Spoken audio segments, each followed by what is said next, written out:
Hey guys, and welcome to another pickups video. This is going to be a relatively short one. It's more of a collection update, to be honest. We got a baker's dozen video games, so let's not waste any time and dive right into the usual onslaught of Switch games to start. First up, you got Final Fantasy 1 and 2 and 3, 4, 5, and 6. The Pixel Remaster. A fantastic collection here of some classic and seminal JRPGs from back in the day. Most notably would be Final Fantasy VI, which was technically, I guess, Final Fantasy III out here in the West. We got Terra on the side there. Lots of nostalgia towards that game, and it's available on several different mediums, but it's nice to have the original 6 here all in one cartridge. Thanks Square Enix for doing that. I now have all Final Fantasies numbered 1 through 10 too. On the Switch, so I think that's a monumental achievement. Here it is. Good stuff with some extra bits and bobs added, but the original experience intact more or less. Here we got The Night Witch by Team 17. I had never heard of this game prior to my local game shop hitting me up and saying, "Hey, are you interested in this?" And I was like, let me look into it. Turns out this game is a Metroidvania shoot 'em up type deal. So it's a quite the odd mishmash of genres here, but I've heard some pretty decent things about the game. That for the most part, the experience is very unique, and it holds up well with that combination of gameplay genres. And yeah, it's I like Team 17. They put out some good stuff, so I took a gamble on this one, and I'm looking forward to checking it out at some point.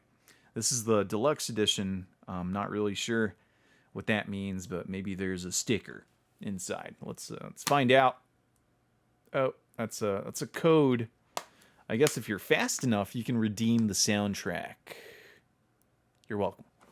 Little Nightmares, the complete edition. Well, I had part 2 gifted to me, and the collector in me obviously wanted to get part 1.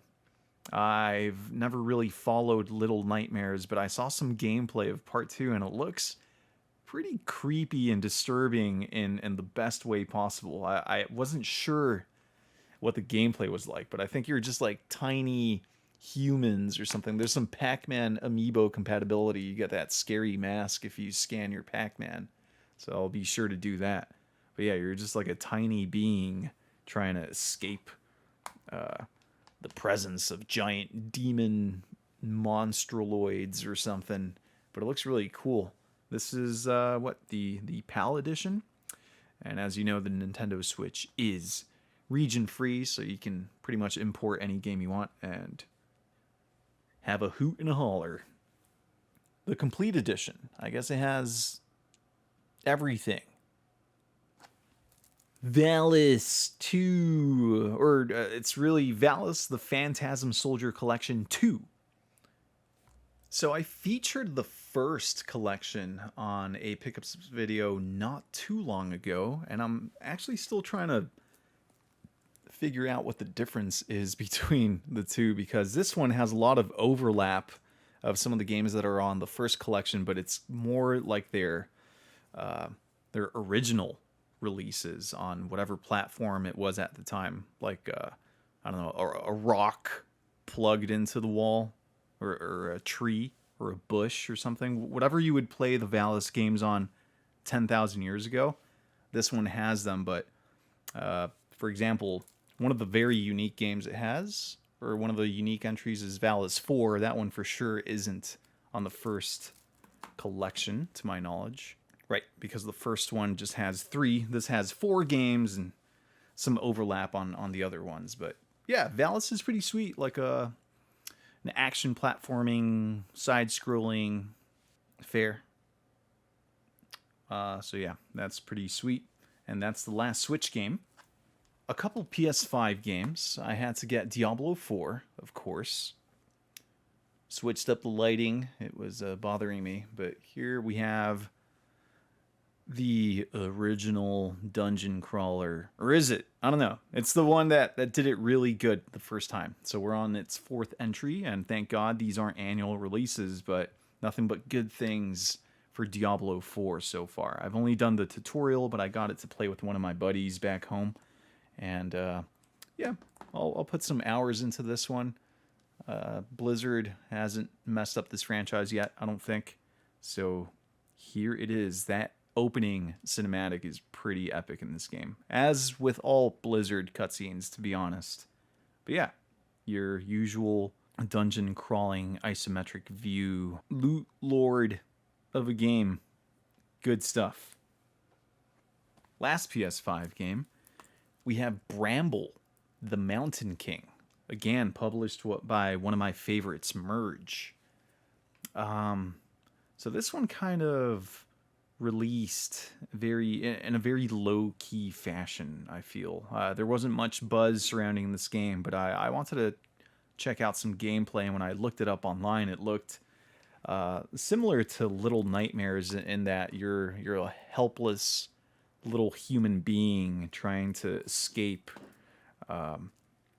giant monster demon things, and this is set more in like a Nordic folklore setting, and you have to, the main adversary being Bramble, I guess, this weird goat monster, and it looks it's pretty gory. Like the deaths, if you die in this game, you're in for quite the disturbing animation, I guess. So I'll be streaming this one.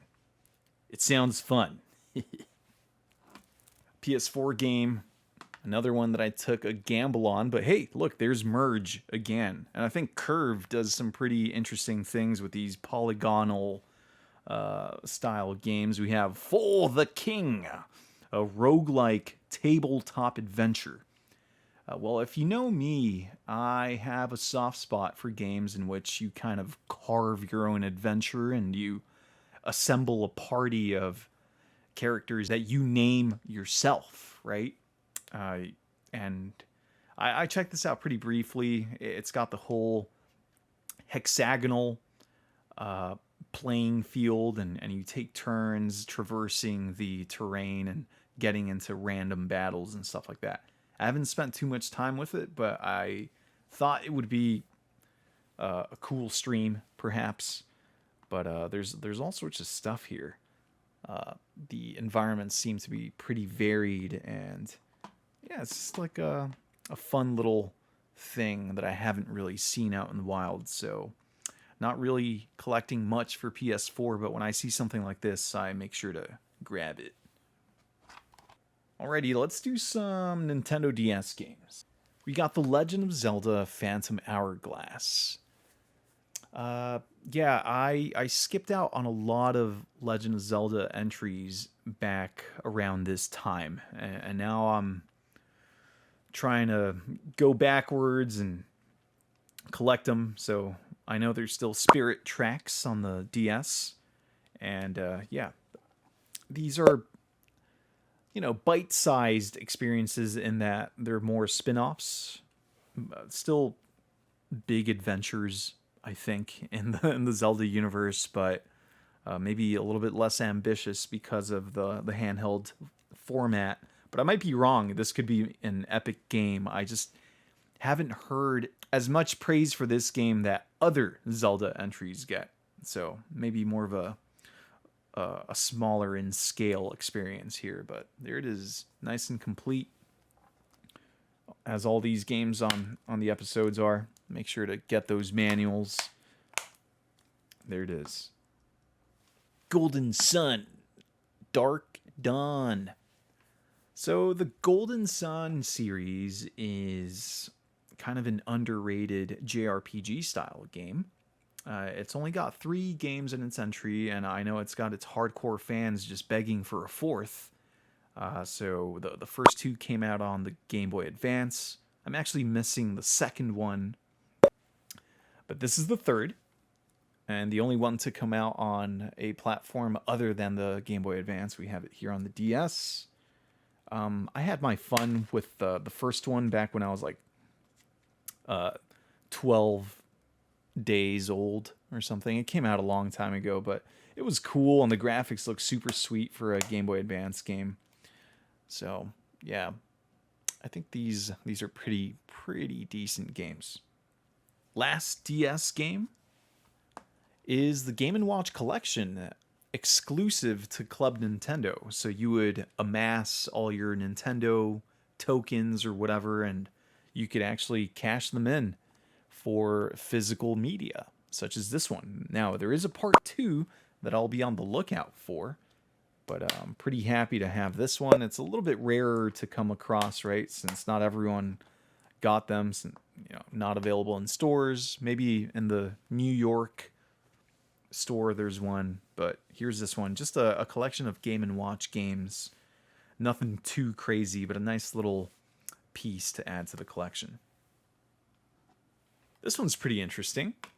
We got Langrisser 2 on a reproduction cart for the Sega Genesis, which I'm playing on my Retron 5 Beach Edition.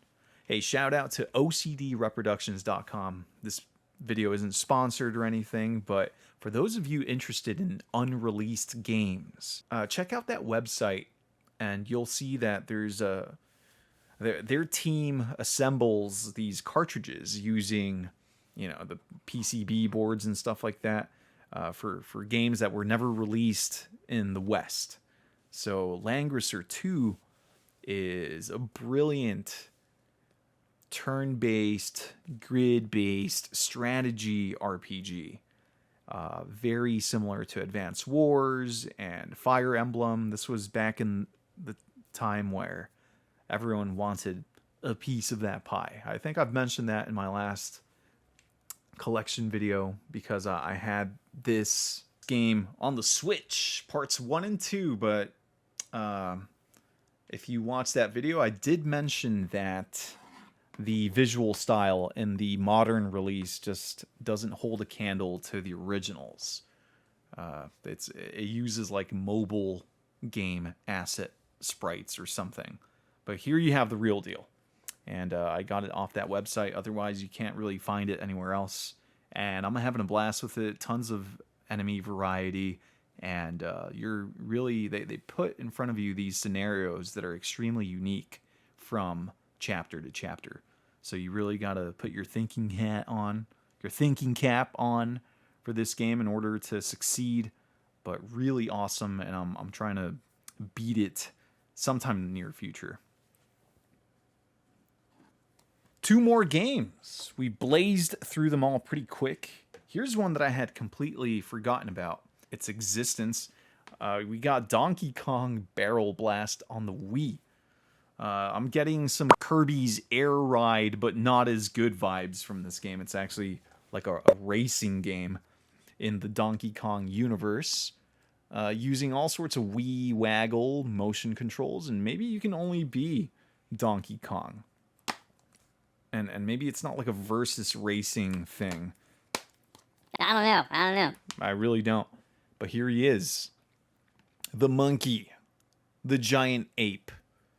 With some jetpack fun. Last but certainly not least, a game to cross off the checklist. We got Pokémon Colosseum on the GameCube, of course. Yeah. I found it. Here it is. I've been looking for this one for a long time now. Nice and complete. It has all its bells and whistles in there. And it's in immaculate shape. I'm pretty excited to get into this one more than I was for Gale of Darkness DX or whatever it's called, because that game is heavily story centered, and I'm hoping it's not the case for this one and we just get more Pokemon battles as opposed to dialogue boxes and running around towns looking aimlessly for stuff. But yeah, guys, super quick episode. I more so wanted to talk about a few of these games very briefly and yeah, kind of let the cat out of the bag so I could finally stream them and do my thing on Twitch there.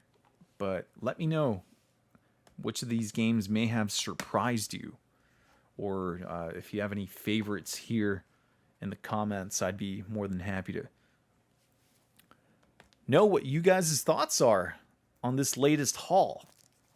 But yeah, good stuff. Okay, bye.